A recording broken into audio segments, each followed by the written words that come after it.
Assalamualaikum semua, sihat kan?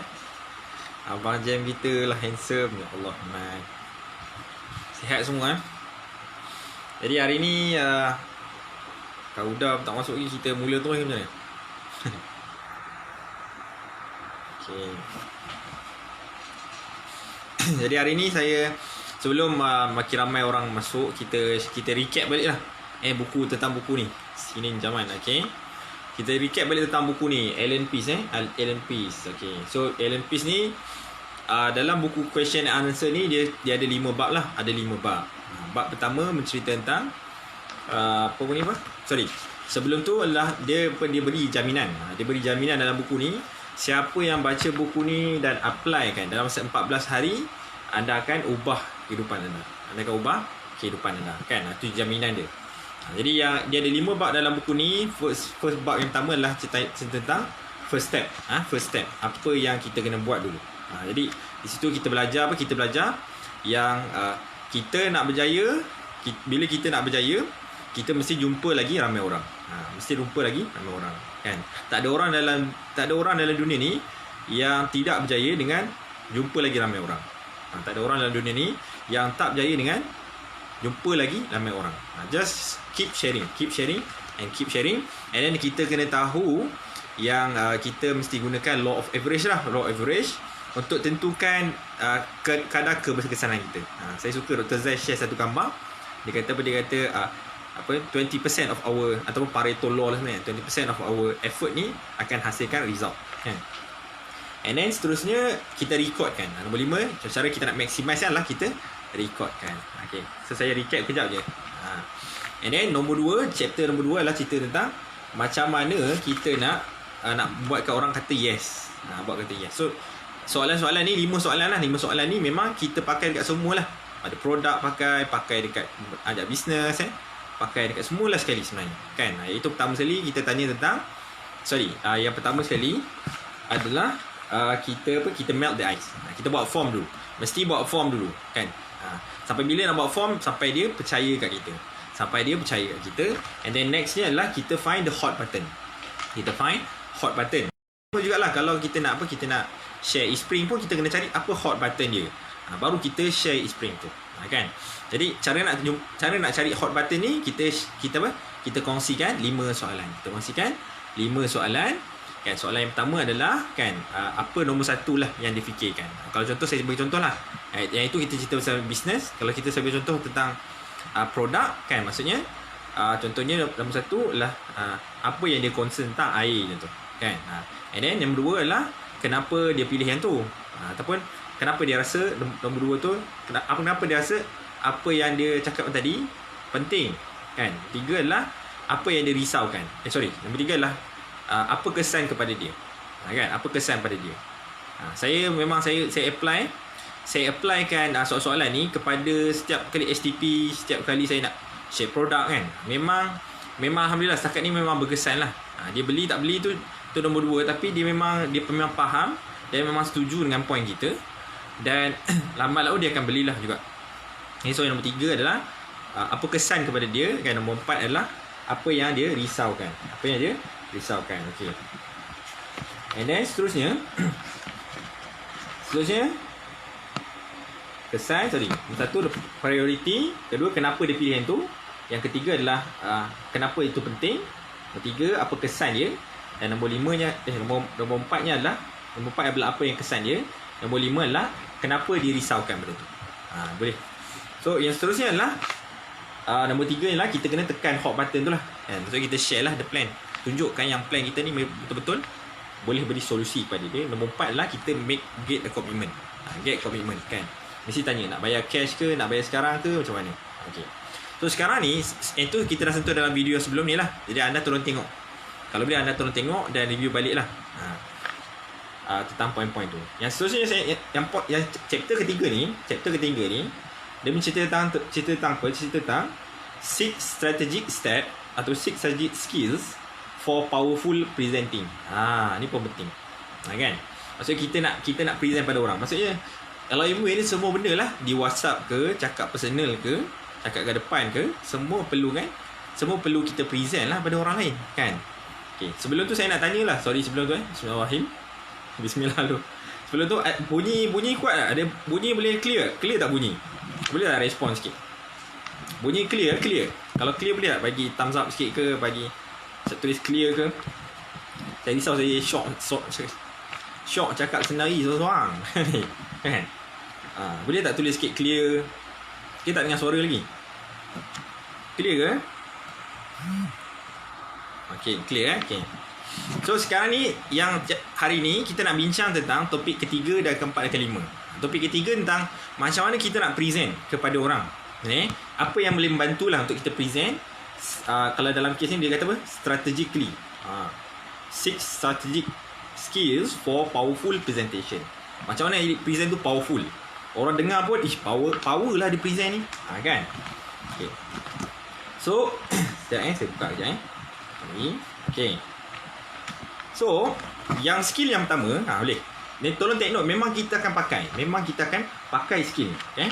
So, skill yang pertama kita panggil bridging. Kita panggil apa? Bridging. Kadang-kadang perasan kenapa skill ni perlu kadang-kadang perasan kita cakap tu, bila kita cakap orang, kadang-kadang kita rasa macam kita ni soal siasat dia. Yang ni saya selalu pesan lah IBO saya, jangan buat soal siasat lah orang, boleh. Kan? Tolong sembang lah dengan dia, boleh. Jangan buat soal siasat. Beberapa yang baru saya faham, kan, bukan semua orang ada skill bridging ni. Dan lepas ni saya ada tekankan satu benda yang sangat penting pada semua, pada akhirnya. Cuma bukan semua orang ada bridging ni. Jadi bridging ni kita kena belajar dan kita kena praktis. Belajar macam mana? Kalau Dr. Ahmad Bayaki dia selalu pesan kat saya lah, kan, tengok cermin, cakap seorang. Cakap seorang, praktis, kan. Jadi saya pun buat lah sikit-sikit. Sikit-sikit lah buat. Okay. So bridging ni tujuan apa? Tujuan ni adalah supaya kita punya conversation atau dialog kita ni, sembang kita ni, dia bergerak tau. Maksudnya dia tak adalah macam tak tahu apa nak tanya. Macam tu, kan. So dia bergerak. And then kita nak elakkan supaya kita ni cakap terlalu banyak. Ni pun penting. Kita nak kurangkan kita cakap terlalu banyak dan prospek tu cakap terlalu sikit. Ni key dia. Kena ingat dia punya function dia apa. Okay. So yang dalam ni dia bagi contoh kan. Contohnya kita ada kenal seorang ni nama dia Fred lah. Su ni dia kenal seorang ni nama dia Fred, kan. Tu Kak Su kenal. Seorang nama dia Fred, kan. Jadi Fred ni dia kerja kat company komputer. So Su ni pun dia tanya how do you happen to get into this business? Macam mana awak boleh ada dekat bisnes komputer ni? Jadi Fred pun jawab apa? I've always been interested in computer. Saya memang selalu minat komputer. Okay. Bila Su tidak menggunakan bridging tadi, so apa yang jadi? Dia terpaksa tanya soalan yang lain. Yang ni yang kebanyakan jadi kat kita, kan. Bila kita tak tahu nak buat bridging macam mana, menyebabkan kita jadi macam soal siasat tau. Dia cakap soal boleh, kan.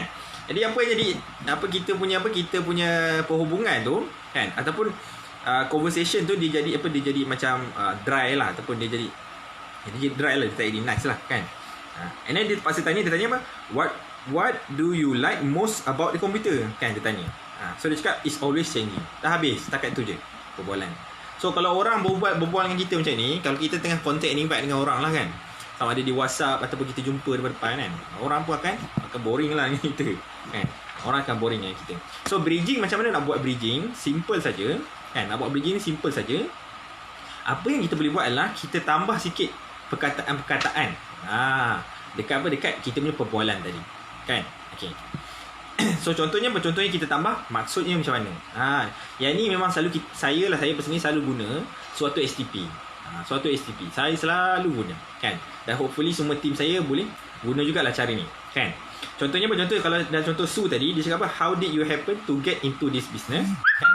Fred ni, sorry ada bunyi saya off sekejap, sorry. Okay. So Fred pun jawab I've always been interested in computers, kan. Jadi Su ni tambah apa? Meaning, kan. So kalau saya bagi contoh lah, saya bagi apa? Saya bagi secret sikit apa yang saya buat lah, kan. Kalau saya dalam STP, saya akan tanya dia saya akan tanya selalu apa? Kenapa minat buat bisnes lah? Kenapa minat buat bisnes?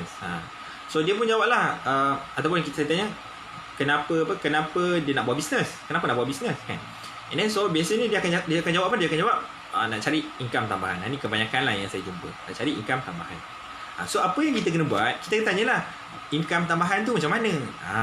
Kan. kita create the bridging. Bagi dia cakap apa yang dia nak cakapkan. Dia ada cakap je, kita dengar je, kan. Jadi antara benda yang kita boleh ayat yang apa yang ada dalam bridging ni adalah pertama sekali meaning. Meaning maksudnya macam mana Macam mana tu kan. Ataupun contohnya ataupun jadi kan. So ataupun apa therefore apa bahasa Melayu therefore apa bahasa Melayu siapa boleh tolong. Okay, then you ataupun lepas tu ataupun which means kan, maksudnya macam mana tu kan. So ini panggil bridging supaya kita punya perbualan dia jadi lebih interesting dan dia jadi apa, dia jadi soalan-soalan yang apa ni, soalan-soalan yang terbuka yang kita boleh tanya supaya kita punya perbualan tu menjadikan kita, tidak jadi macam kita ni cakap terlalu banyak ataupun orang tu tak keluarkan. Bila orang tu tak keluarkan apa yang dia nak cakap, kita tak boleh nak jumpa dia punya hot button, kita tak boleh jumpa kenapa dia nak buat bisnes kan. Oleh itu, betul Wan Saleh oleh itu, therefore lah oleh itu so banyak fungsi lah sebenarnya bridging ni banyak fungsi orang. Okay. So dalam bridging ni, dalam buku ni dicadangkan kalau kita nak buat bridging dengan orang, kita masukkan sekali body posture ataupun posture kita sendiri kan. Okay. 3 benda lah yang kita boleh buat masa kita nak buat bridging ni adalah pertama sekali adalah kita keluarkan tangan. Kita keluarkan tangan. Lean forward tangan. Kan? Lean forward maksudnya kita ke depan sikit, kita keluar tangan. Macam tu. Kan? Okay. So maksudnya macam mana? Macam tu. Kan? Okay. Seterusnya adalah stretch. Kita stretch the letters of the bridge. Maksudnya contoh kita tanya, maksudnya macam mana ya? Saya suka menggunakan perkataan ya tu. Kan? So ya tu maksudnya kita stretch out the last letter.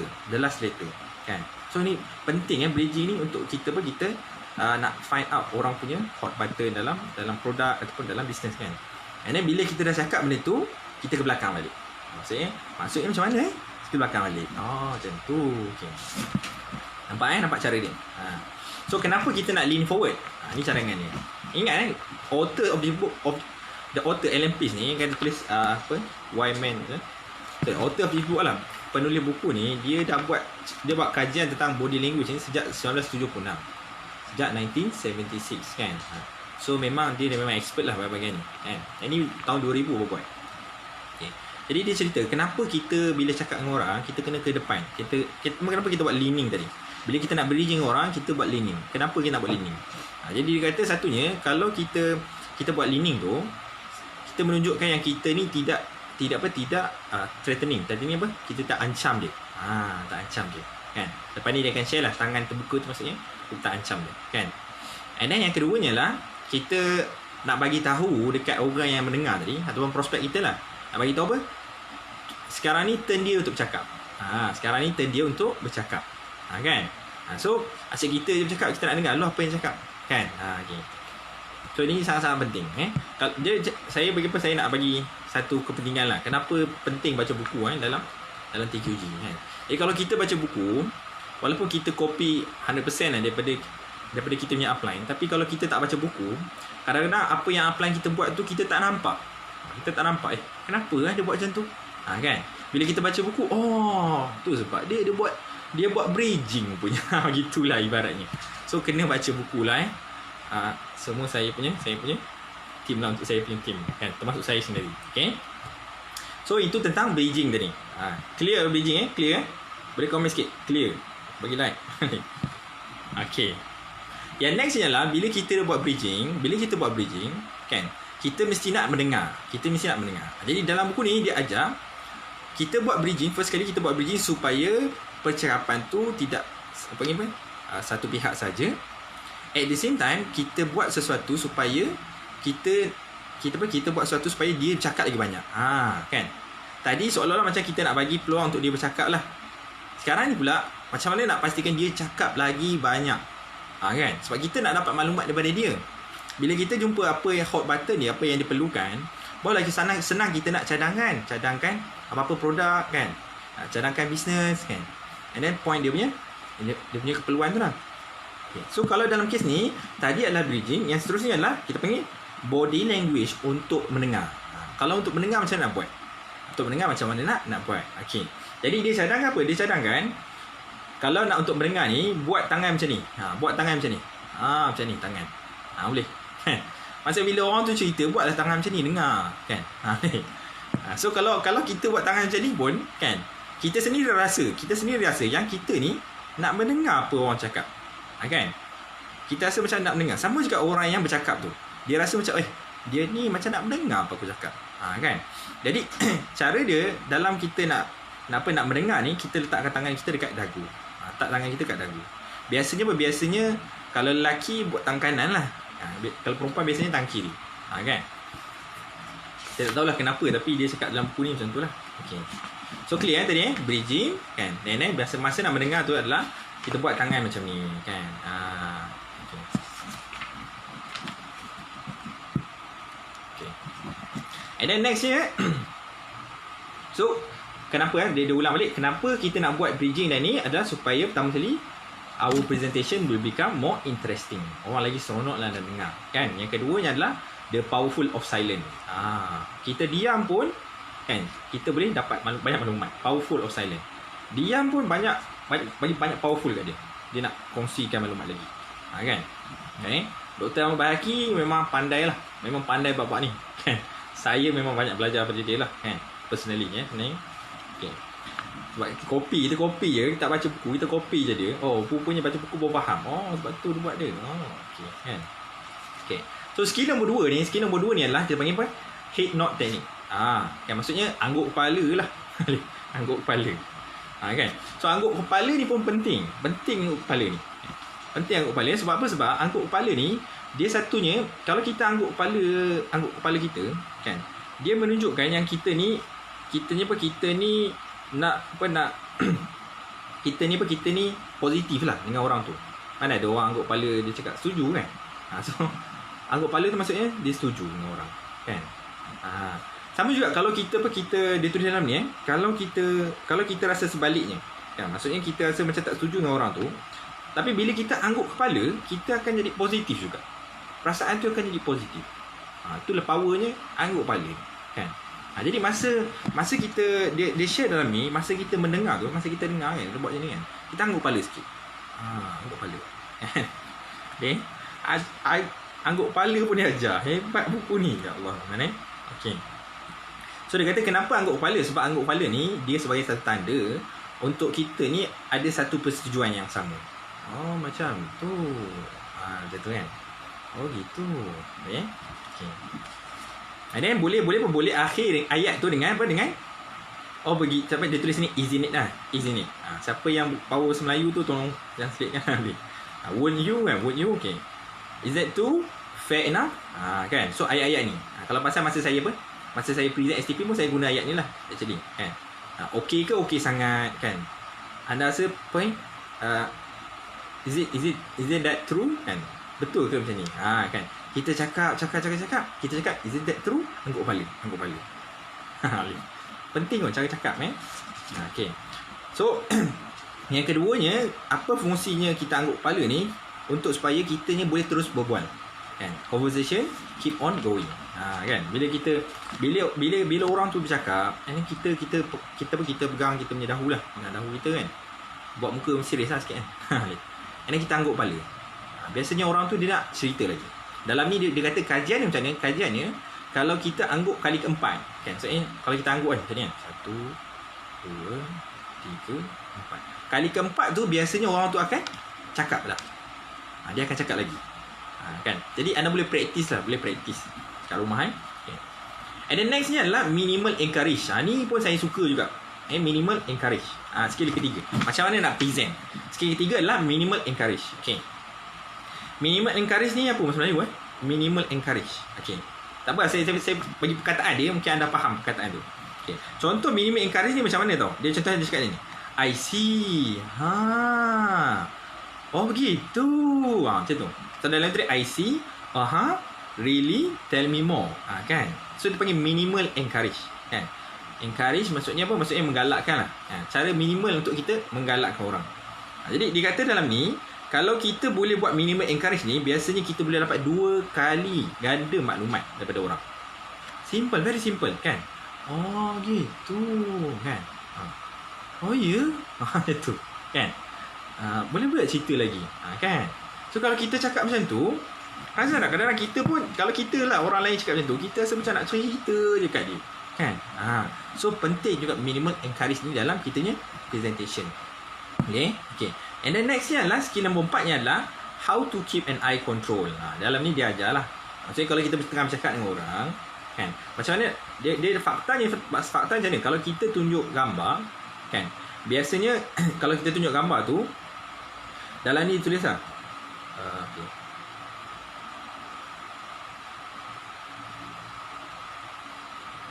okay, kalau kita tunjuk gambar ataupun kita tunjuk visual presentation lah, dia kata 9% je sebenarnya maklumat tu diterima oleh kita. Kena ingat ni kalau kita tunjuk gambar-gambar. Jadi memang kena ada satu masa yang kita kena panggil apa? Eye contact dengan dia. Tak boleh sentiasa tunjuk gambar je, tengok gambar pada awal saya, tak boleh lah, kan. Tapi sekarang PKP nak buat macam mana kan? Okey. So cara yang dia ajarnya adalah pertama sekali, kalau kita keluarlah orang jumpa orang, kan, apa yang kita boleh buat? Tips ni adalah, kan, kita tangan kiri kita pegang something. Tangan kiri kita pegang something. Sorry. Dalam kes ni, kita pegang pen. Tips dia, kita pegang pen. Kita pegang pen. Jadi macam mana bila kita tengah bercakap, kan, bila kita nak tunjuk sesuatu, kita tunjuk pakai pen kita. Ataupun apa-apalah pakai pen kita ke, kan. And then bila kita nak cakap dengan dia, kita angkat pen kita balik selaras dengan mata dia. Ni dia cadangkan. Kan? Very simple but sangat penting. Kan? Okay. And then next ni adalah skill nombor 5 adalah kita mirror. Mirror ni, kan, ada orang buat course NLP mirror saja. Macam mana nak mirror? Mirror ni actually kita macam mana kita nak repo dengan dia lah. Repo pun bahasa Melayu. Kita nak repo dengan dia. Maksudnya kita nak supaya dia ni selesa dengan kita. Tu panggil mirror. Kan? So memang kita perasan lah kadang-kadang kalau pasangan suami isteri kadang-kadang memang dia kadang-kadang muka tu dekat sama. Kalau sekali pandang lah, muka macam dekat sama. Sebab apa? Sebab setiap hari dia mirror antara satu sama lain. Kalau dia ambil, kalau dalam buku ni cerita lah, kalau dia beli haiwan peliharaan pun, kalau haiwan peliharaan pun dekat muka macam dia. Kan? Ni kajian dia. So apa yang kita boleh buat, itulah yang banyak leader kita tekankan lah. Monkey see, monkey do. Monkey see, monkey do. Kan? Jadi dalam monkey see, monkey do ni maksudnya apa? Maksudnya kita ikut expression dia. Kalau dia tengah pegang something, kita pun pegang something. Kan? So yang ni function dia untuk apa? Function dia adalah supaya dia ni rasa senang dengan kita. Rasa senang dengan kita. Kan? Okay. Itu function mirror lah. Okay. So dalam ni dia banyak contoh lah. So and then dia bagi contoh ni, dia cakap, kan, kadang-kadang kita pasal kadang-kadang lelaki dengan perempuan dia lain sikit. Dia punya expression dia lain. Kan? Selalu yang banyak bagi expression adalah perempuan lah, yang banyak bagi expression. Maksudnya kalau dia sedih, biasa dia akan tunjukkan kesedihan dia, muka buat sedih lah. Jadi dalam ni dia buat kajian, sebenarnya perempuan ni ada 10 dalam masa 10 saat. Dalam masa 10 saat dia boleh keluar lebih kurang 8 expression. Happy ke, seronok ke, kan. Dia tak boleh nak halang benda tu. Ini kalau perempuan, kan. Tapi kalau lelaki, beza lelaki, kan. Kalau lelaki dia marah ke apa-apa ke, dia tak tunjuk. Kajiannya mengatakan actually lelaki dan perempuan dua-dua ni dia memang ada expression. Maksudnya dia memang ada emosi lah. Emosi dia sama je. Dia tak ada emosi terlebih, tak ada. Sama je emosi dia, kan. Tapi lelaki ni dia suka halang ataupun dia suka simpankan apa impression yang dia nak tunjukkan. Itu beza dia. Jadi cara dia kalau dalam kes ni, cara dia macam mana? Cara dia adalah, kan, kita kena, kalau perempuan kita boleh detect lah orang tu suka tak suka, kan. Kita boleh detect. Tapi kalau lelaki ni macam mana nak buat? Jadi cara dia macam mana? Cara dia adalah kalau lelaki kita kena tengok dia punya apa? Dia punya body signal dia. Yang tadi, kan. Tengok body signal dia. Dia bergerak ke kanan. Lepas ni kita share lah macam mana body language tu macam mana. Macam mana yang common lah yang orang ada. Kalau perempuan ni memang kita boleh nampak lah. Dalam ni dia kata kajian ni macam mana? Dia kata kajiannya, kan, kalau lah seorang lelaki tu dia ikut mirror pada muka perempuan tu dia lagi suka kalau kita mirror kan muka dia. Kalau dia happy, kita buat muka happy. Jangan kita buat muka sama kan. Kalau lelaki lah biasa buatlah muka happy sikit kalau dia muka happy. Kan. Tapi kalau lelaki kena dia happy ke tak ke, tak bagi kesan sangat ke dia. Kita kena tengok dia punya posture. Kalau dia duduk tegak, maksud dia berminat lah tu. Kan? Okay. And then next dia nombor 6 adalah pacing. Pacing ni memang ambil masa lah untuk nak belajar kan. Tapi boleh. Pacing ni macam ni, intonasi. Cara kita cakap kan. Jadi cara kita bercakap ataupun kelajuan kita cakap. Kan? Kelajuan kita bercakap. Saya memang selalu jumpa lah ABO saya kan. Kalau mula-mula nak present tu biasanya kadang-kadang laju dia semacam boleh. Laju dia semacam. Okey. So cara dia macam mana? Dia mengkajian kat sini dia kata kan. Kalau kita cakap kalau seorang tu dia akan rasa tekanan bila seseorang yang lain dia cakap lagi laju pada dia. Cakap lagi laju pada dia. Yang ni satu bab ni khas ni kan. Pacing ni actually. Maksudnya bila kita cakap dengan orang, kalau orang tu cakap slow, kita kena lagi slow pada dia. Jangan cakap laju. Walaupun kita cakap laju, kita kena ubah lah. Kena ubah kan. Supaya yang penting dia faham apa yang cakap kan. Kalau Dr. Bahaki ni memang saya banyak belajar lah pasal dia dengan pacing ni kan. Pacing ni saja memang banyak belajar daripada dia. So memang cakap tu kadang kalau orang tu lagi slow lah cakap. Saya ni jenis cakap laju. Jadi kadang-kadang lambat abang-bai cakap kan. Jadi apa ni? Actually dia buat pacing actually. Kalau orang tu slow, memang you kena cakap lagi slow pada dia.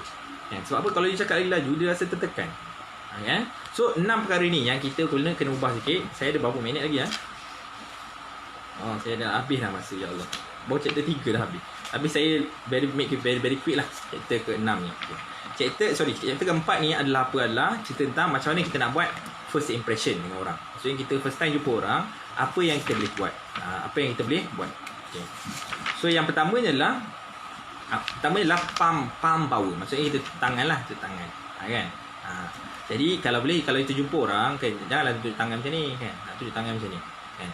Supaya soalan macam kita ni menerima orang lah. Kalau kita buat dominan macam ni, tunjukkan yang kita ni kita tunjuk yang kita ni orang tu lagi rendah lah daripada kita. So banyak kan submissive kan. Lagi-lagi dengan upline kita kena tentulah tangan kan. Kita tangan itu macam sihat ke kan.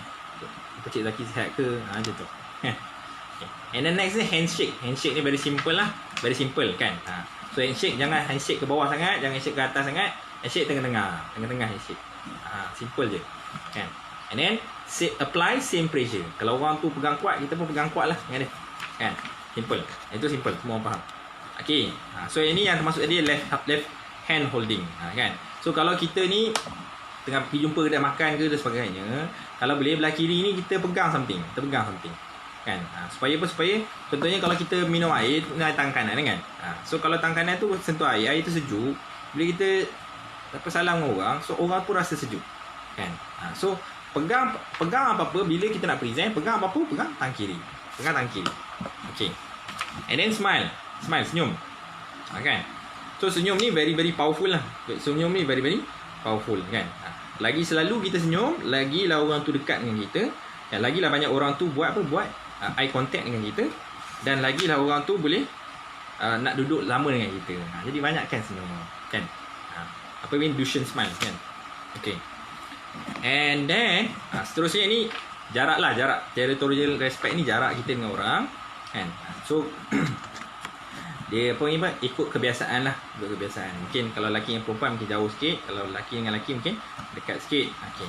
Cuma yang keenam ni saya nak tekan sikit lah tentang pemakaian. Tentang pemakaian boleh. Okay. Kalau dengan pemakaian ni ada banyak lah undang-undang tentang pemakaian kan. Cuma saya nak simplify lah dalam yang ni, yang last kali simplify, senang kan. Macam mana nak pakai, pakaian nak pakai macam mana kan. Dia bagi tips paling senang, dia bagi tips dekat sini kan. Pakai ikut pandangan orang tu. Simple. Pakai pakaian ikut pandangan orang tu. Agak-agak kalau orang tu pakai pakaian macam kita pakai, okey ke tak? Jangan ikut apa yang kita fikir, ikut apa yang orang tu fikir. Kadang-kadang kita fikir kadang terlalu casual sangat, tak kena pula dengan orang tu. Jadi ikut apa yang orang tu fikirkan. Janganlah pakai pakaian tidur jumpa orang walaupun orang tu rapat kan. Kalau dia office mate kita pakai baju pakaian waktu bekerja lah, kan. Kalau anda askar janganlah pakai waktu kerja kan, pelik lah pula datang orang pakai baju askar kan. Cuma chapter 5 ni saya tak sempat nak ceritakan kan. Tentang hand body language lah. Okay. Cuma saya nak ambil conclusion dia. Last sekali conclusion kan. Okay, conclusion last sekali. So conclusion dia cakap macam ni. Dia cakap kan. Tak ada istilah kan. Dan dia apa? He's a born salesman. Dia maksud lahir mana pandai dah jual. Tak ada istilah itu kan. Ataupun dia kata top level networker. He's a top level networker. Tak ada istilah tu kan. Sebab apa? Sebab kita tak ada cakap dekat orang he's a natural pharmacist kan. Dia memang bakat semula jadi farmasi. Atau bakat semula jadi doktor. Tak ada kita cakap kat orang macam tu kan. So actually apa? Actually semua benda yang saya sebutkan tadi, seorang tu pandai menjual kan. Hebat macam Kak Nurul Huda, hebat macam Cik Zaki dengan apa Puan Juliana semua kan. Hebatnya mereka ni kerana apa? Kerana mereka ni belajar sains macam mana nak menjual. Ni kena faham betul-betul. Tak ada istilahnya orang tiba pandai dia. Semua mula dengan dia tak pandai kan. Jadi sains ataupun ilmu dalam satu benda tu apa? Sains tu adalah satu skill, teknik yang kita boleh terima, kita boleh dapat dengan kita belajar secara sistematik melalui pemandangan, pemerhatian, eksperimen dan measurement. Senang ceritanya maksudnya apa? Maksudnya orang tu jadi pandai dalam networking ke dalam bisnes MW ni lah kan. Dia bukannya dia tiba-tiba pandai, bukannya dia memang bakat semula jadi. Tidak kan. Dia belajar kan. So penting tak dia punya conclusion ni kan. So apa yang dia cerita dalam ni lah. Cerita dalam ni kan. Dalam ni dia cerita apa? Dia cerita yang networking ataupun dalam networking lah kan? Networking business ni dia adalah satu ilmu. Sains tu satu ilmu lah. Satu ilmu yang kita kena belajar untuk jadi pandai. Bukan tiba-tibanya pandai. Tak ada kan. So dalam buku ni dia ajar macam mana how to, macam mana kita nak how lah, macam mana kita nak buat kan. And then benda ni dia cakap benda ni tidak boleh dibelajar dengan satu malam. Satu malam je belajar kan. Satu malam dia tak boleh belajar terus semua. Memang kita akan belajar dengan silap, kita belajar dengan apa? Dengan dengan bertahun-tahun lah barulah kita pandai kan. So itu je lah saya punya buku dalam ni. Dalam buku ni dia tekankan supaya kita ni sentiasa persis terus berlatih untuk kita jadi lagi pandai dan lagi hebat lah dalam kita nak present, nak dalam berjaya lah dalam CMW ni. So itu sajalah. Session tak ada habis dah. Terima kasih semua. Assalamualaikum warahmatullahi wabarakatuh. Okay, like sikit. Alright. Terima kasih banyak lah Cik Zaki. Harap-harapnya clear lah. Okay, Assalamualaikum. Just start from zero. Ya betul kan. Mula daripada zero kan. Kita ni sama je, tak ada beza. Cuma kita belajar daripada Kak Nurul Huda, belajar daripada Cik Zaki, belajar daripada Puan Juliana kan. Semua kami belajar pada mentor je. Tak ada tiba-tiba pandai. Semuanya mula dengan tak pandai. Okay. So you can do it. Go 20%. Go eagle, go diamond. Okay. Abang Raja, you can do it Abang Raja. You can do it. Okay.